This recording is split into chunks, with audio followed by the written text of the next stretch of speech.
Hi, this is John Byrne with Poets and Quants. Welcome to another edition of Fridays with Sandy. We're talking about Sandy Kreisberg, HBSGuru.com founder in Boston. And back here on the West Coast, we have a candidate at Stanford University. He is a rising senior. He has an upcoming internship at Amazon. He's done an internship at Qualcomm. He's a computer science major who actually will graduate in a year with both a master's and an undergraduate degree in computer science from Stanford, 3.9 GPA. This guy's smart. And he's taken the GRE. He has a 163 on the quant, which is the median at Harvard, and a 159 on the verbal, which is 4 points below the median at Harvard. He's aiming to go into Harvard Business School's 2+2 deferred admission program. Sandy, what are you thinking? Well, Derrick, welcome aboard. You're a very powerful candidate. I'm impressed. Why don't you say hi to the folks just so we get the whole gang in here? Yeah, for sure. Hi, guys. I'm Derrick. I'm from Los Angeles. And like John said, I'm from Stanford. Currently rising senior. Okay. What we got here, okay, let's begin with the basics. 2+2 is very competitive, very hard to get into. And often, this is the important part, lottery-like. In other words, it's just hard to predict. That being said, 2+2 at Harvard and other schools has a preference for people with engineering backgrounds. You check that box. It has yeah, you've done a computer science BS and an MS in 4 years at Stanford with a 3.9. That is really impressive. Then we got the test score, the GRE, GMAT, you got like a 680 equivalent. I was going to ask John, and you're planning to take it again, which is, be my guest. You never go wrong. I was planning to ask John, if he just had the 680, what would you recommend? Should he take it again? Or given how strong everything is, not take it? Wow. I don't think he has to take it again, honestly. I think, these numbers fall well within Harvard's numbers. The range on the verbal, where he's 4 points below the median, is 147 to 170. I think everything else about this is so strong. The 3.9 in an incredibly difficult subject at really the best university in the world for computer science, and then getting a master's on top of the undergraduate degree in 4 years instead of the normal 5. Plus all the extras that we're going to talk about. Yeah. So you don't think there's another guy out there, believe it or not, with the same kind of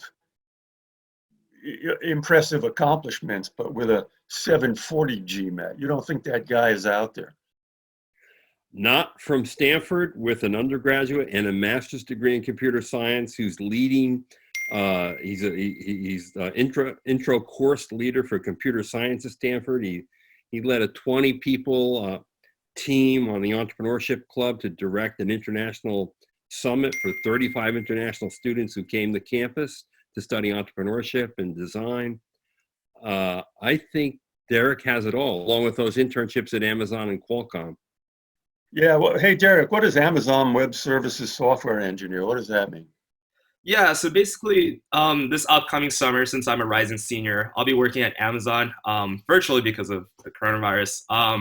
But basically, I'll be working on their web services team, working on continuous integration, which is kind of like a highly systems-based role. Yeah, so that's a selective gig. Do you know, is that a program, or did you just get that? I just got it by applying for the Amazon internship. Wow. So you actually went through, no, I want to get this straight. The Amazon, I want to get this straight for our viewers. The Amazon internship is some kind of program they run and they hire X number of people? I think they hire as many as they want, just for the entire intern class. Do you know how large that is in your case? I think it must be in the 1,000 range. There's a lot of interns because it's company-wide. Amazon's the new IBM, the new General Motors. Yep. Okay. Believe me, I'm a customer. Well, it's good to know. Okay. But Sandy, what you were getting at is how highly selective is that internship job, right? That was one thing I was getting at, sure. I just wanted to understand it and introduce it to our other viewers who may think of applying now that they know there are thousands of them. Yeah. So Derek, do you know how many people actually apply for an internship at Amazon? I'm honestly not super sure about the numbers. Yeah, I Yeah. would think it's not easy to get, frankly, even though they need so many of them. Yeah, I agree with you. What was, boy, Qualcomm, what was that like? Yeah, so that was in San Diego. I was working on one of the 5G wireless teams. Basically, also just like helping out with like the systems side of things, kind of like embedded level, and also just helping make sure that they have tools to help debug for whatever situations that they have. Yeah. Yeah. What was the corporate culture like? Just to start preparing you for your interviews. That's a part. Yeah, I would say the corporate culture at Qualcomm specifically was very top down. Like it wasn't really that like flat in my opinion, and like obviously a lot of like old like social stigmas, I guess, like kind of like pervade like it kind of like existed very strongly at Qualcomm in my opinion, where like like there's a lot of people in like who are like Asians who are like working in like tech roles, and then like a lot of upper management people who are like generally not Asian. um, Wow. and like the typical Bunch Hey of white John, guys, is very that a good corporate. interview? Hey John, is that a good interview answer, or did he just slit his throat? No, I would say, but I think the first part that it was top down and not very, people weren't very empowered, um, would be a good one. Yeah, never get into Anything slightly, gender, race, whatever those trapdoors are. What are they? Gender, race, national origin. Never get into that, ladies and gentlemen, and Derrick, if you can avoid it. only because you don't know what's in the head of the person's interviewing you. I know what's in the head of the person interviewing people. What's in that head? This is interviewers for Harvard, Stanford, Wharton, etc. Frequently, not much. They're often low-performing alumni with time on their hands, or in the case of Harvard, they're MBA moms, and they are. I'm giving you the truth here. Just that's my job. Uh, they're very easily offended, and they're politically correct to a very high degree, as are the schools themselves. So that's why I'm not coming down on you, Derrick. I'm just giving this little lecture to our viewers. You really have to watch it. You can make one slightly off the line remark and years of accomplishment just go down the drain. It's tragic, really. So the better way to answer the question is Qualcomm is a very high performance culture. Um, it's hard to get that internship, and once you get it, you enter a place that's it feels very much top down. Yeah, the place had a top down culture, but it's still okay. interesting work. When you're at an interview, you're not interested in telling the whole truth. You're just interested in answering the question and moving on. Derrick, once again, we're just using you as an example. Okay, you're going to do fine. This is just for educational purposes for our millions of viewers. Great. Hey, Sandy, we should go back. I think that you believe he should retake the test and get a better score. I believe that's a damn interesting question. Let me say this: if it weren't for 2 + 2, I might say no. 2 + 2 is so weird and so lottery-like.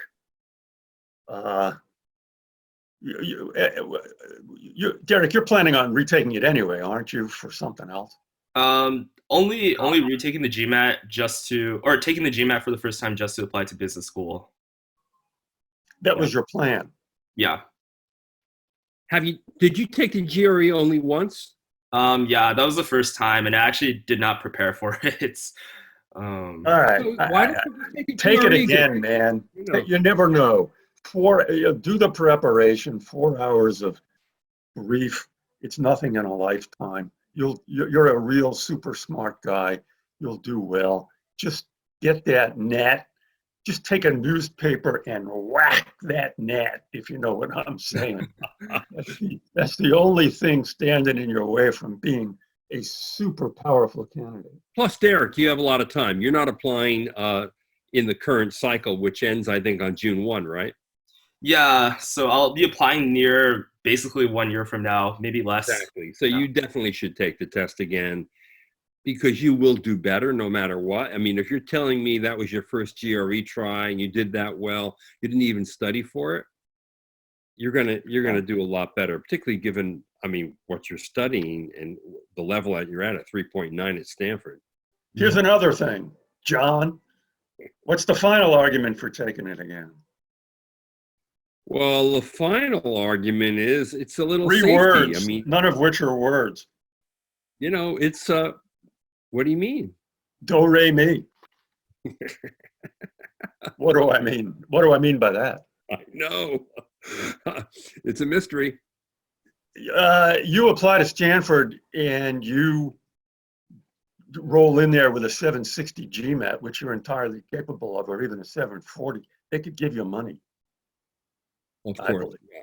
That's the other thing. Yeah. I mean, you Or come other in schools. where you get some money. Mm-hmm. Yeah. Yeah. So that's worth thinking about. Okay, for sure. Other than that, man, you're a powerful candidate, John. What are his odds? 2 + 2 odds. What do you say? If he stays with this, what are his Okay, odds? let's say he doesn't retake let's say he's applying with a 680 GMAT equivalent. 2 + 2 with this powerful story. 30–40%. The reason the better question, the more revealing question is, what are his odds of being interviewed? And I think those are, 50, 60, 70%. And then just some number of poor bastards screw up the interview.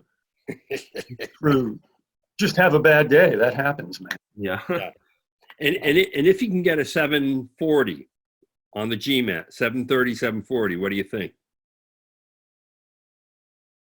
His odds of being interviewed are very high, and then it's just a matter of not screwing up the interview. Right. Exactly. So I can't do those double computations where the first gate you pass through is 70%, and there's a gate after that. But I'm sure you can, Derrick. I'm sure you can. I bet you Derrick can. All right, Derrick, you got good stats. You got a good story to tell. You're highly accomplished. Congratulations. And good luck in your Amazon gig this summer. Do retake either retake the GRE or do the GMAT. You're going to do well, particularly if you just spend a little time studying and preparing for it. And it's looking good. Yeah, well, you're an accomplished guy, Derrick. I plan to be reading about you. All right. Well, good luck to you, Derrick. Thanks for watching, everybody.